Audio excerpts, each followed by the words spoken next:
والذین کفروا وکذبوا بآیاتنا اولئک اصحاب النار هم فیہا خالدون۔ اور جنہوں نے کفر کیا اور ہماری آیتوں کو جھٹلایا وہ جہنمی ہیں، جہنم والے ہیں، اور جہنم میں وہ ہمیشہ ہمیشہ رہیں گے۔ ہاں سمجھے؟ یہاں دو تفسیریں کی، دو لفظوں کی۔ ایک تو آیاتنا کی تفسیر کتبنا سے کی، اس سے اس بات کی طرف اشارہ کیا کہ آیات سے مراد کتابیں ہیں، آسمانی کتابیں جو اللہ نے نازل فرمائی اپنے رسولوں پر، اور یہ بطور مجاز مرسل ہے کہ آیات بول کر کے کتابیں مراد لی۔ آیات جز ہیں اور کتابیں کل ہیں، تو آیات کا جو لفظی معنی حقیقی معنی ہے وہ مراد نہ لے کر اس کا مجازی معنی مراد دیا۔ معنی حقیقی اور معنی مجازی میں یہاں کون سا علاقہ ہے؟ جزئیت کا علاقہ ہے۔ جزئیت، جز بولا جا رہا ہے، کل مراد دیا جا رہا ہے۔ بات سمجھے؟ تو مطلب کیا ہوا کہ وہ لوگ جنہوں نے کفر کیا اور ہماری اتاری ہوئی کتابوں کو جھٹلایا یہ سب جہنمی ہیں۔ ہم فیہا خالدون، اس میں رہیں گے، ہمیشہ رہیں گے۔ خالدونہ کی تفسیر میں کہتے ہیں ماکثون ابدا لا یفنون ولا یخرجون، کہ وہ ہمیشہ ہمیشہ اسی میں رہیں گے، نہ فنا ہوں گے کبھی، نہ کبھی ختم ہوں گے، اور نہ کبھی اس نار جہنم سے باہر آئیں گے۔ اس سے اشارہ اس بات کی طرف کیا کہ خالدون یہاں جو خلود سے بنا ہے تو خلود کا جو معنی ہے وہ البقاء الدائم وہ مراد ہے۔ ہاں خلود کا لفظ یہ عموماً تو اسی معنی میں آتا ہے، البقاء الدائم ہمیشہ کہیں رہنا، اور کبھی کبھی ایک مدت دراز تک رہنا، مدت مقررہ تک رہنا، اس کے لیے بھی بولا جاتا ہے۔ جب یہ کفار کے بارے میں بولا جائے تو اس کا مطلب جہنم میں وہ ہمیشہ، جہنم میں ان کا خلود ہوگا، تو وہاں خلود فی النار سے مراد کیا ہے؟ ہمیشہ ہمیشہ اس میں رہنا۔ اور جہاں کہیں غیر کفار کے بارے میں بعض جگہ آتا ہے تو وہاں پر خلود فی النار سے مراد یہ نہیں ہے، سمجھے، بلکہ ایک مدت دراز تک اس میں رہنا۔ یہ بتا دیا، چلیے خالدون کا معنی بتا دیا ہے۔ یا بنی اسرائیل اذکروا نعمتی التی انعمت علیکم واوفوا بعہدی اوفی بعہدکم وایای فارہبون۔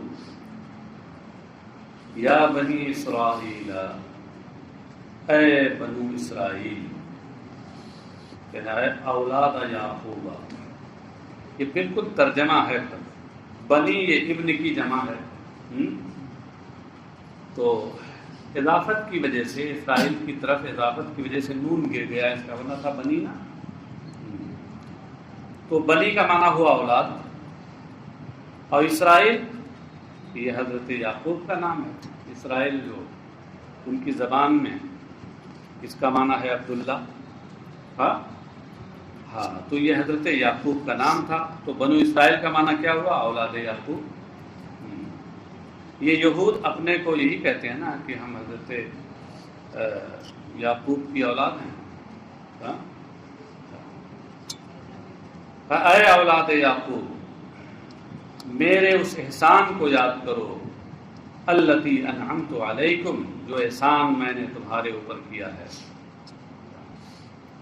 تم پر کیا ہے کیا مطلب؟ اے علی آبائکم، کیونکہ یہاں اس وقت خطاب ان یہودیوں سے تھا، ان بنی اسرائیل سے جو نبی اکرم صلی اللہ علیہ وسلم کے زمانے میں تھے۔ تو ظاہر ہے جن احسانات کا یہاں ذکر ہو رہا ہے وہ احسانات براہ راست اس زمانے کے یہودیوں پہ نہیں ہوئے تھے، بلکہ ان کے آباء و اجداد پر پہلے ہوئے، خصوصیت کے ساتھ حضرت موسیٰ کے زمانے میں زیادہ ہوئے۔ ہاں تو انعمت علیکم کا اگر معنی ظاہر رکھا جائے تو پھر اعتراض پڑے گا کہ اوپر کیا احسانات اللہ کے ہوئے، اس لیے کہنا ہے اعلیٰ آبائکم، اشارہ کیا اس بات کی طرف کہ یہاں پر مضاف محذوف ہے، علیکم سے مراد ہے علی آبائکم و اجدادکم۔ وہ احسانات کیا تھے؟ من الانجائی، یہ من بیانیہ ہے اور یہ اسی نعمتی التی کا بیان ہے یہاں سے۔ من الانجائی من فرعون، مثلا فرعون سے نجات دینا، وفلق البحر، اور دریا کو پھاڑ دینا، یعنی دریا کو پھاڑ کے راستہ بنا دینا تمہارے لیے، وتذلیل الغمام، اور بادل کا سایہ فگن کر دینا، بادل کو تمہارے اوپر سایہ فگن کر دینا، بادل کا سائبان تمہارے اوپر لگا دینا، وغیر ذالک، اور اس کے علاوہ اور جو نے احسانات ہیں۔ تو یہ وہ احسانات جو تمہارے آباء و اجداد پر کیے گئے ہیں، ان کو تم یاد کرو۔ اب یہ کہ ان کو کہا جا رہا ہے کہ تمہارے اوپر کیے گئے ہیں، اس کی وجہ یہ ہے، نیچے محشی نے لکھا ہے کہ فَإِنَّ نِعْمَةَ الْآبَاءِ عَلَى الْأَبْنَاءِ، اس لیے کہ باپ پر اگر احسان ہو تو یوں سمجھنا چاہیے کہ وہ بیٹے پہ احسان ہے۔ باپ بیٹے کا جو رشتہ ہے بڑا گہرا ہوتا ہے، تو باپ پر کا جو محسن ہوتا ہے وہ بیٹے کا بھی محسن ہوتا ہے، اسے اپنا محسن سمجھنا چاہیے اسے۔ تو ان احسانات کو یاد کرو۔ یاد کرنے کا سے کیا مراد ہے؟ بِأَن تَشْكُرُوهَا بِطَاعَتِي، اس طور پر کہ میری فرما برداری کر کے ان احسانات کا شکر ادا کرو۔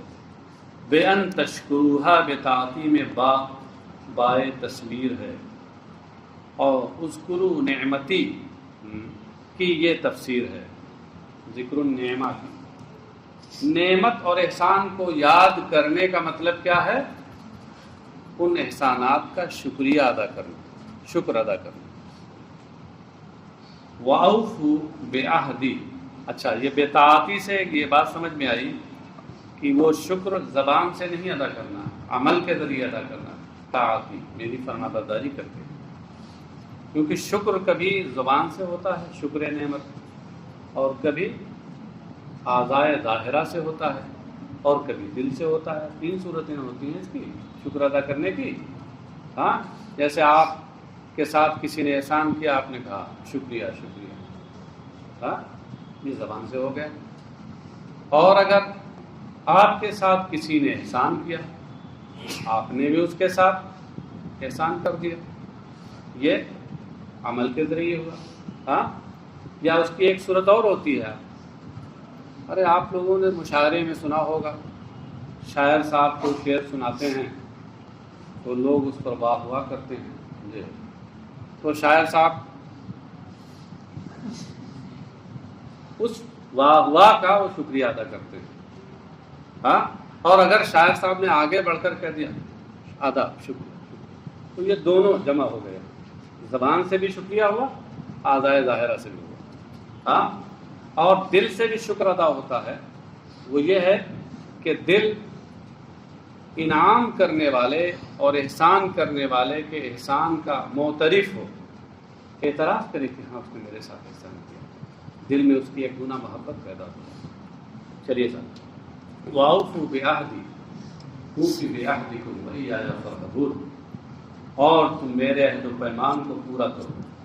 میرا عہد و پیمان یعنی الَّذِي عَهِدتُّهُ إِلَيْكُمْ، یہ میرا وہ عہد و پیمان جو میں نے تم سے کیا ہے۔ کہاں؟ محشی نے بین السطرین لکھا فی التوراۃ والانجیل، اپنی آسمانی کتابیں توریت و انجیل میں جو میں نے تمہارے اوپر تم سے عہد و پیمان لیا تھا۔ وہ کیا عہد و پیمان ہے؟ من الایمان بمحمد صلی اللہ علیہ وسلم، محمد صلی اللہ علیہ وسلم پر ایمان لانے کا جو عہد و پیمان میں نے تم سے لیا ہے اس کو پورا کرو۔ کیونکہ توریت میں بھی اور انجیل میں بھی اور زبور میں بھی سب میں اللہ تبارک و تعالیٰ نے نبیوں سے اور ان کے واسطے سے ان کے امتیوں سے یہ عہد و پیمان لیا کہ جب میرا محبوب نبی آخر الزمان اس کا ظہور ہو تو تم سب اس پر ایمان لانا، اس کی تصدیق کرنا، اس کی پیروی کرنا۔ یہ عہد و پیمان اس میں موجود ہے، سمجھے؟ تو اسی کی طرف اللہ اشارہ فرما رہا ہے بیاہدی یعنی الذی عہدتہ الیکم، جو عہد و پیمان میں نے تم سے لیا۔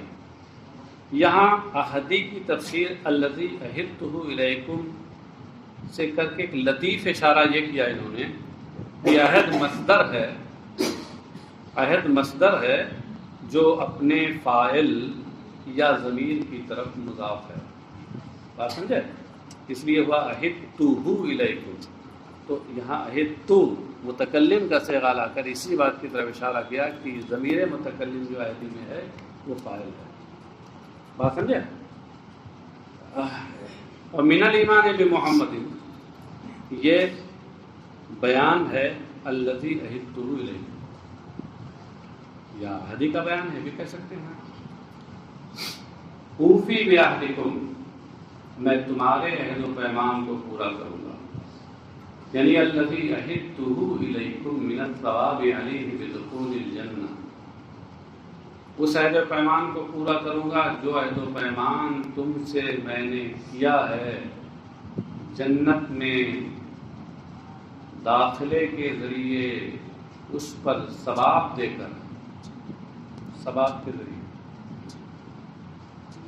یہاں عہدکم سے اشارہ اس بات کی طرف کیا کہ یہاں عہد مصدر ہے، اپنے مفعول کی جانب مضاف ہے، وہاں فاعل کی طرف مضاف تھا، یہاں کہ اللہ نے ان سے عہد و پیمان لیا، تو عہد و پیمان کا فاعل کون ہوا؟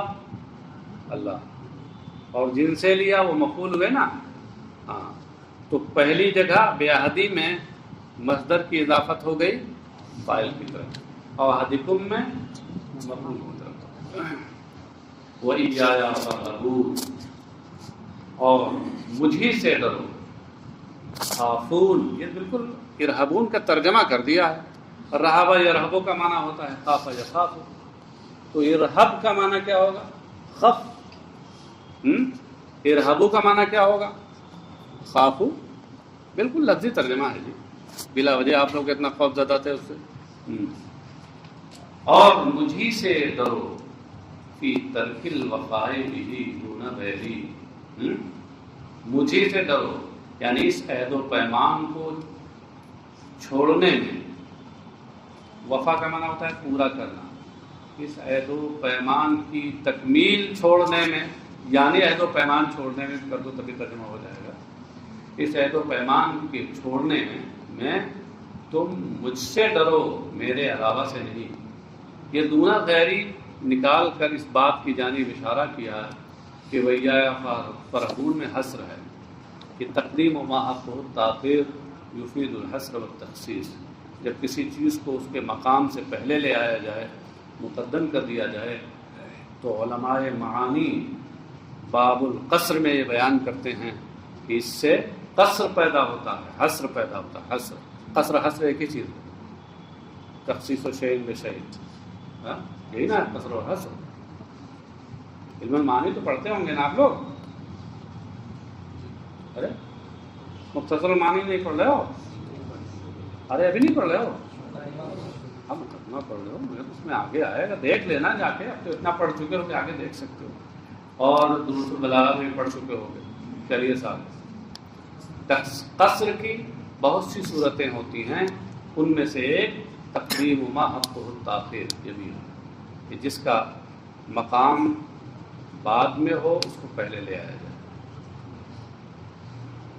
وَآمِنُوا بِمَا أَنزَلْتُ مُصَدِّقًا لِمَا مَعَكُمْ اور اس کتاب پر ایمان لاؤ جو میں نے اتاری، اس حال میں کہ وہ کتاب اس کتاب کی تصدیق کرنے والی ہے جو کتاب تمہارے ساتھ ہے، تمہارے پاس ہے۔ تو اس میں یہ بتا رہے ہیں کہ یہاں ایک ہے ما انزلت، اس میں بھی ما سے مراد کتاب ہے، اور مصدقا لما معکم میں جو ما ہے اس سے مراد بھی کتاب ہے۔ پہلی جگہ ما سے مراد قرآن ہے، دوسری جگہ ما سے مراد توریت ہے۔ تو مطلب کیا ہوا کہ قرآن پر ایمان لاؤ جو میں نے ابھی اتاری، اس حال میں کہ یہ قرآن اس توریت کی تصدیق کرتا ہے جو توریت تمہارے پاس ہے کہ جس پر تم ایمان رکھتے ہو۔ اچھا، اب یہ سوال پیدا ہوا کہ یہ قرآن توریت کا مصدق اس کی تصدیق کرتا ہے۔ حالانکہ آپ لوگ تو کہتے ہیں کہ قرآن ناسخ ہے توریت اور انجیل، مصدق کیسے ہوا؟ مصدق کا کیا مطلب ہے؟ اور یہ تصدیق کس حد تک ہے؟ کہ بِمُوَافَقَتِهِ لَهُ فِي التَّوْحِيدِ وَالنُّبُوَّةِ، یعنی اصل جو بنیادی عقائد ہیں ان میں یہ اس کے موافق ہے اور اس کو سچی قرار دینے والی ہے کتاب۔ تو توحید اور نبوت کا معاملہ یہ تو کبھی نہیں بدلے گا۔ اس میں جس طریقے سے توریت میں موسیٰ کو نبی کہا گیا، انجیل میں عیسیٰ کو نبی کہا گیا، تو قرآن توحید کے معاملے میں، اللہ کے ایک ہونے کے معاملے میں اور نبوت کے معاملے میں اس کے موافق ہے۔ تو یہ بے موافقتی لہو میں بھی بائے تصویر ہے، اور یہ اس کا جو مدخول ہے موافقتی لہو، یہ مصدقن کے مصدر کی تصویر و تفسیر ہے۔ یعنی تصدیق کا مطلب بتا رہے ہیں کہ تصدیق کا کیا مطلب ہے؟ موافق ہونا۔ وَلَا تَكُونُوا أَوَّلَ كَافِرٍ بِهِ، اور تو اس کے ساتھ سب سے پہلے کفر کرنے والے نہ بن جاؤ۔ اس پر اعتراض پڑا کہ کیا قرآن پر کا انکار سب سے پہلے کتابیوں نے کیا، یہودیوں نے کیا؟ ان سے پہلے مشرکین نے کیا۔ کیونکہ سب سے پہلے سرکار کا سامنا تو مشرکین مکہ ہی سے تھا۔ ایک زمانے تک تو مکہ شریف میں رہے آپ، ان سے معاملہ رہا، تو سب سے پہلے کفر و انکار تو مشرکوں کی طرف سے ہوا۔ وہ تو سرکار علیہ الصلوۃ والسلام جب مدینہ طیبہ گئے تو وہاں یہودیوں سے اور عیسائیوں سے معاملہ ہوا، یہودیوں سے زیادہ ہوا، تو وہاں ان کا انکار سامنے آیا۔ تو اول کافر مشرک ہوئے۔ اول کافر بالقرآن مشرک ہیں یا اول کافر بالقرآن یہود ہیں؟ ہاں مشرک ہیں نا جی؟ ہاں ارے ہماری بات سنو، تم آگے بات، تمہاری گاڑی جا رہی، بفور چل رہی ہے۔ یہ ایک شبہ ہو رہا تھا قرآن کریم کی ظاہر عبارت پر، یہ شبہ ہو رہا تھا کہ اول کافر بالقرآن، سب سے پہلے قرآن کے ساتھ کفر کرنے والے انسانی معاشرے میں مشرکین مکہ ہیں، اس کے بعد پھر یہود۔ اعتراض پڑ رہا تھا نا، اور یہاں یہودیوں کو اول کافر بالقرآن کہا گیا، تو جواب دیا من اہل الکتاب۔ مفسر نے اتنا بڑھا دیا، جواب ہو گیا۔ یعنی یہ قرآن کے جو اولا کافر بھی کہا گیا ہے، مطلب یہ ہے کہ کتابیوں میں سب سے پہلے قرآن کا انکار کرنے والے تم نہ بنو، کیونکہ کتابی عیسائی بھی ہیں، کتابی یہودی ہیں، یہ مشرک تو کتابی ہیں نہیں۔ تو یہاں اولیت جو ہے وہ اہل کتاب کے اعتبار سے، اور اس اعتبار سے یقیناً یہودی ہی سب سے پہلے قرآن کا انکار کرنے والے ہیں۔ تو اعتراض ختم ہو گیا نا، مطلق کفر کی بات نہیں ہے۔ لِأَنَّ خَلْفَكُمْ تَبَعًا لَكُمْ فَإِثْمُهُمْ عَلَيْكُمْ، یہ کیوں نہ کرو؟ اس لیے کہ تمہارے بعد آنے والے تمہارے پیروکار ہوں گے، تو ان کا گناہ بھی تمہارے سر ہوگا، ان کا گناہ بھی تمہارے اوپر ہوگا۔ اس لیے کہ جو شخص کسی بری چیز کی بنیاد ڈالتا ہے، طرح ڈالتا ہے، تو اس بنیاد کو جو شخص بھی اختیار کرتا ہے اس کا وبال اس کے سر ہے۔ ہاں یہ پہلے سے یہ طریقہ رہا ہے، اور حدیث شریف میں اس کی صراحت ہے، من سن فی الاسلام سنتا حسنہ فلہ اجرھا واجر من عمل بها من غیر ان ينقص من اجورهم شیء، ومن سن فی الاسلام سنتا سیئۃ فلہ وزرها ووزر من عمل بها من غیر ان ينقص من اوزارهم شیء۔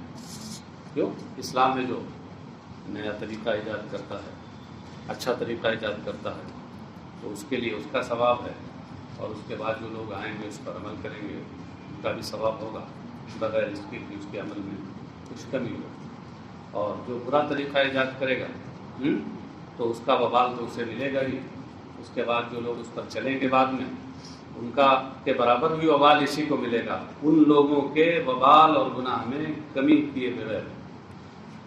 چلیے صاحب، تو اسے اسلام کی قید جو لگائی ہے وہاں حدیث میں، وہ اس سے سمجھ میں آیا کہ یہ قید اعتراضی نہیں ہے، اتفاقی ہے۔ غیر اسلام میں بھی یہ بات ہے کہ کوئی برا طریقہ اگر ایجاد کرتا ہے تو اس صورت میں اس کو جھیلنا پڑے گا بعد میں۔ وَلَا تَشْتَرُوا بِآيَاتِي ثَمَنًا قَلِيلًا، اور میری آیتوں کے بدلے میں معمولی پونجی نہ لے لو، میری آیتوں کو معمولی پونجی کے عوض نہ بیچو۔ لا تشترو کی تفسیر تستبدلو سے کی ہے، یعنی لا تستبدلو، اس سے اشارہ کیا کہ اشترا بمعنی استبدال ہے بطریق استعارے تصریحیہ طبعیہ، جس کی صلاح تشریح سے پہلے ہم کر چکے ہیں۔ اولئک الذین اشتروا الضلالۃ بالہدی میں حفظ من حفظ ونسی من نسی التی فی کتابکم من آیات محمد صلی اللہ علیہ وسلم، میری ان آیتوں کو کہ جو تمہاری کتاب میں ہے۔ اس سے اشارہ کیا کہ آیاتی میں جو اضافت ہے یہ اضافت برائے عہد خارجی ہے۔ اس یہاں آیات سے مراد وہ خاص آیتیں ہیں جو یہودیوں کی کتاب توریت میں ہیں۔ ان میں ہے کیا؟ من نعت محمد، یعنی محمد صلی اللہ علیہ وسلم کا وصف۔ اس میں نعت خواں لوگ بھی ہوں گے، بڑے خوش ہو گئے ہوں گے، سوچا ہوگا کہ نعت کا ذکر آ گیا۔ انہوں نے سوچا ہوگا کہ اس میں نعت توریت میں بھی ہے، نعت تلاش کرنی چاہیے، ہو سکتا ہے اس کی زمین، اس کا رنگ و آہنگ بڑا جماؤ ہو، تو اس کو پڑھ کر کے ہم تو زیادہ انعام حاصل کر لیں گے۔ یہ جناب وہ نعت نہیں ہے، عربی والی نعت ہے، اردو والی نہیں ہے، نعت کا معنی وصف ہے، صفت۔ کہیں سمجھنے کو وہ ہوتا ہے نا، ساون، ایک صاحب ساون میں اندھے ہوئے تھے تو سال بھر میں ہریالی سنتی تھی۔ ساون میں جس لوگ اندھے ہوئے تھے ہر طرف ہریالی ہی ہریالی تھی، تو اب اس کے بعد جب ساون چلا گیا، خشکی کا زمانہ آیا اور ہریالی ختم ہو گئی، تب بھی ان کو ہریالی ہی سوچتی تھی۔ تو ہمارے نعت خواں لوگ بھی ہر وقت ان کو وہی سوال رہتا ہے۔ چلے صاحب، میں کچھ برا نہیں کہہ رہا ہوں آپ لوگوں کو، بس تھوڑا سدھار کر لیجیے اپنے اندر۔ ثمن قلیلا یعنی عوضا یسیرا، معنی بتا دیا، ثمن عوض قلیل یسیر، یعنی دنیا کی معمولی پونجی کہ اس کے بدلے میں نہ لو۔ اے لا تقتلوها خوف فوات ما تأخذونه من سفلتکم، اس کا مفہوم بتا رہے ہیں لا تشتروا بآیاتی ثمنا قلیلا، یعنی میری ان آیتوں کو نہ چھپاؤ۔ آیتوں سے مراد ان میں نبی اکرم صلی اللہ علیہ وسلم کا وصف ہے، ان کے اوصاف کریمانہ مذکور ہیں، ان کو نہ چھپاؤ۔ اس پونجی، اور اگر یہاں کی زبان میں، ہندوستانی زبان میں کہا جائے، اس دچھنا کے ہاتھ سے چلے جانے کے خوف سے، جو دچھنا تمہیں تمہارے نیچے والوں سے تم لیتے ہو۔ سفلا سافل کی جمع ہے، فعالتن کے وزن پر فاعل کی جمع آتی ہے، جیسے کافر کی جمع کفر، فاجر کی جمع فجر۔ قرآن کریم میں اولئک هم الکفرۃ الفجر، ایسے سفلا سافل کی جمع۔ وَإِيَّايَ فَاتَّقُونِ، خافون فی ذلک دون غیری، نہ ترجمہ کریں گے نہ تشریح، اوپر گزر چکا نا ہے۔ اچھا، وَلَا تَلْبِسُوا الْحَقَّ بِالْبَاطِلِ، لا تلبسوا لا تخلطوا، یہ خیال رہے لام بے سین کا جو مادہ ہے یہ دو معنی دیتا ہے، اور دو معنی میں الگ الگ بات سے آتا ہے۔ لبیسا یلبس لبسا و لباسا، اس کا معنی پہننا ہوتا ہے۔ یہ جب پہننے کے معنی میں ہو تو اس کا مطلب لبس ہے، لام کے ضمے اور با کے سکون کے ساتھ، جس کا معنی پہننا۔ کس بات سے؟ سمے۔ اور لبسا یلبس لبسا، اس کا معنی خلط مت کر دینا، ایک دوسرے میں گٹ مٹ کر دینا، ملا دینا۔ جب اس معنی میں ہو تو اس کا مطلب لفظ ہے، لام کے زبر کے اور باقی سکون کے ساتھ۔ اس صورت میں اس کا باب ہے باب ضربہ یضرب، ہاں ولا تلبسوا، باب ضربہ یضرب سے ہے نا، تو معنی کیا ہوا؟ ولا تخلطوا الحق بالباطل، تو تم حق کو خلط ملط نہ کرو باطل کے ساتھ، ناحق کے ساتھ۔ حق سے کیا مراد؟ الذی انزلت علیکم، وہ حق جو میں نے تمہارے اوپر اتارا، یعنی تمہاری کتاب میں، اس کو تم اس ناحق کے ساتھ نہ ملا دو، الذی تفترونہ، جس کو تم خود گڑھ لیتے ہو، تحریف کر کے تم نے جس کو گڑھ لیا ہے، اس سے نہ ملا دو۔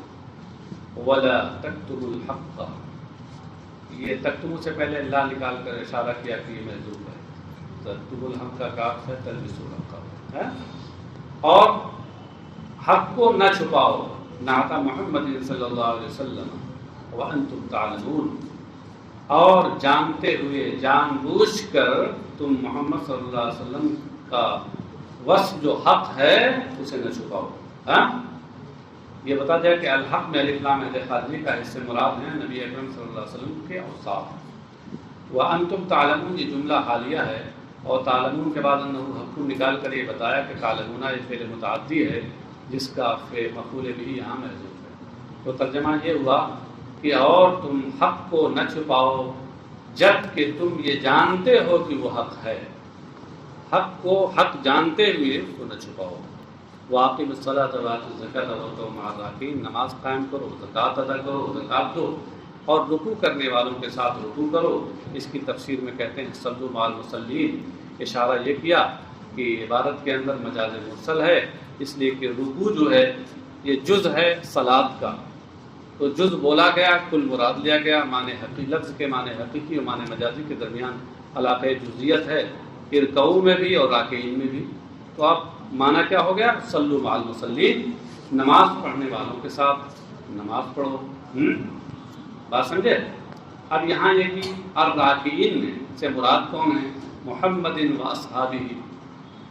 تو صلوا مع المصلین میں یہ بتایا کہ عبادت میں رکوع اور راکعین میں مجاز مرسل ہے، اور محمد و اصحابہ نکال کر یہ بتایا کہ راکعین میں الف لام عہد خارجی کا ہے، اور یہاں راکعین اور مصلین سے مراد خاص لوگ ہیں، یعنی نبی اکرم صلی اللہ علیہ وسلم اور ان کے رفقا اور صحابہ۔